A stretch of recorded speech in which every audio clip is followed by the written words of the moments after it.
Not many cities in California or the United States have a historical background as unique as San Francisco.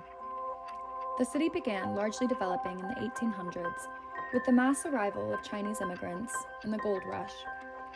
By the 1900s, the city began modernizing and industrializing with cable cars and building bridges that created room for more workers across the city and bay.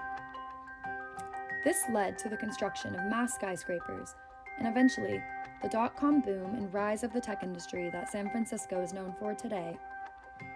As a result of the city's rapid modernization, San Francisco has become one of the most densely populated urban areas in the United States. While the evolution of San Francisco has brought great innovation to business, technology, and many families alike, it has also had detrimental effects on its population in terms of loss of housing. San Francisco has become the pinnacle of displacement. San Francisco is just one of the many urban areas experiencing such staggering rates of unhoused people, many of them being long-term city residents. There are roughly 38,000 empty units of housing in San Francisco, 3 to 5 times the city's number of unhoused people. Recent research done by the San Francisco Chronicle found that the population of unhoused people in the city has remained largely the same over the last 20 years. Housing is more than just a unit in a building, simply providing shelter. It also includes the many services that the majority of the housed population take for granted, such as access to running water, storage, electricity, and much more. Yes, sir, there's nothing like getting home from a good night's work. Coming up your own street, looking forward to a good hot meal and a hot bath, a chance to relax and talk to the wife. The issue faced by unhoused people can be broken down into 2 main categories of presumed causes: personal struggles, including substance use disorder or mental health issues, and economic or structural factors. More than 1/3 of San Francisco's unhoused population suffer from some sort of mental illness, and it is likely that this statistic holds true for the unhoused population across the United States. But with many of the city, state, and federal mental health programs having been slashed and deinstitutionalized over the past 4 or 5 decades, those who are already battling their emotional disorders are left to simultaneously navigate the many struggles that come alongside being unhoused. In order to tackle homelessness, we must fight one of its primary perpetrators: poverty. San Francisco is experiencing the fastest growing rate of income inequality of any city in the nation, and with the price of real estate surging at rates unheard of over the past few years, many long-term city residents have been and are being priced out. Housing prices are skyrocketing as the middle class is shrinking and becoming poorer, while the top 1% continues to get richer. While there is no one definite cause for such high rates of houselessness, many cases in which people become unhoused is due to gentrification, a term likely many of us have frequently heard, particularly in recent years as the process continues to sprawl across the nation.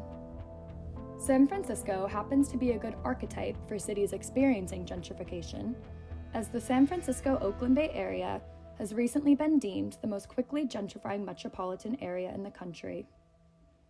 Gentrification is, according to its textbook definition, a process of changing the character of a neighborhood through the influx of more affluent residents and businesses.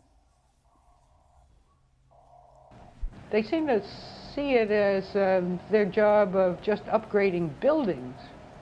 And this has a consequence for all the homeowners and the renters in the city, because this drives the, it takes out the low-income and moderate-income housing stock from the city. It reduces that, therefore driving rents up for everybody in the city. And people get a sense that they're losing their neighborhood.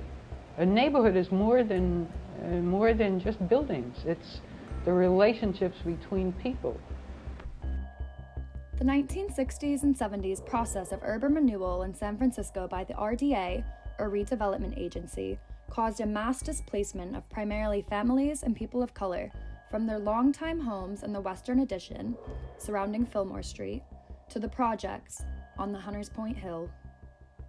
I moved out of the Fillmore into Bayview Hunters Point back when redevelopment was the old redevelopment, and they were proclaiming to do all of us some justice over there. We're going to tear down all these old houses and we're going to replace them with new houses, and everybody bought into that dream. This relocated about 3,000 Western Addition residents to the Bayview district, known in recent decades to be the poorest area in the city.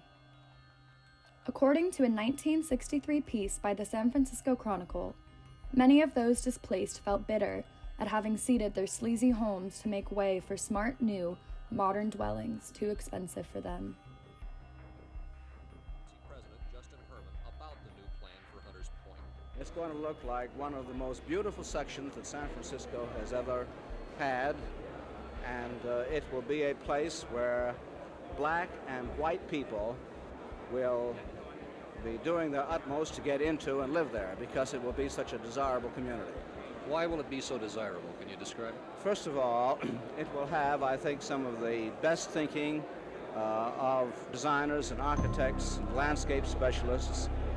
There will be a generous allocation of open spaces and play areas. There will be shopping. There will be good access streets. This is a prime example of predatory housing development. According to The New Yorker, San Francisco lost 1,400 Latino households and half of its black population in a span of just 20 years, between 1990 and 2011. San Francisco's housing policy is ruled by overregulation, heavy zoning laws, and land use restrictions. The first San Francisco zoning ordinance was passed in 1921, which began the ongoing, century-long process of limiting the construction of taller, denser buildings and units of housing. San Francisco's Ellis Act enables landlords to evict tenants in order to go out of business or retire, causing at least 10,000 people in the city to become displaced. San Francisco has since then been focusing on the construction of primarily low-density neighborhoods, being guided by a suburban model of city planning geared towards automobiles. Many of San Francisco's most iconic and beloved dense apartment buildings would not be permitted for construction under today's current zoning restrictions. There is simply not enough housing.